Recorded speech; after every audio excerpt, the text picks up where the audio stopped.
ప్రియా, ఏంటే ఎప్పుడూ లేంది కొత్తగా ఇల్లంతా సర్దుతున్నావ్? అద్దా అమ్మా, నా ఫ్రెండ్ వస్తుందమ్మా ఇంటికి, అందుకని. ఫ్రెండా? ఎవరు? మహా అమ్మా. నీ ఫ్రెండ్స్ని ఇంటికి తీసుకురావద్దని ఎన్నిసార్లు చెప్పాను? అయినా నీ ఫ్రెండ్స్లో ఒక్కరూ సరిగ్గా లేరు, అన్నీ దొంగమొహాలే. ఏదో ఒకటి మేనేజ్ చెయ్యాలి. ఒక్క మహా తప్ప. తను చాలా మంచమ్మాయి. తనతోనే నువ్వు ఫ్రెండ్షిప్ చెయ్యాలి. తనను మాత్రమే మన ఇంటికి తీసుకురావాలి. ఇంకెవ్వరినీ ఇంటికి తీసుకురావద్దు, సరేనా?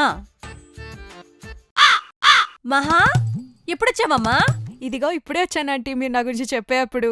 రారా కూర్చో. నేను చూడనేలేదు. ఏం కవర్ చేస్తుంది? నమస్తే ఆంటీ, నమస్తే బాగున్నారా? అమ్మా, బావున్నాను. చూడవే, ఆ పద్ధతి, ఆ వినయం, పేరుకు తగ్గట్టు మహాలక్ష్మిలా ఉంది. ఇంట్లో అమ్మా నాన్న బావున్నారా? ఏం బాలేరా ఆంటీ, ఎప్పుడు రోజు ఏదో ఒక గొడవ ఇంట్లో. డాడీ డైలీ తాగి వచ్చి మమ్మీని కొడుతూ ఉంటాడు.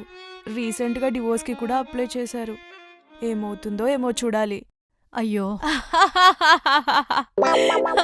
ఏదో జోక్ చేశానంటీ, వాళ్ళకే సూపర్గా ఉన్నారు. ఇదేంటి రాగానే నాకు జరికిచ్చింది? చెప్తా దీని పని. రామ్మా కూర్చో.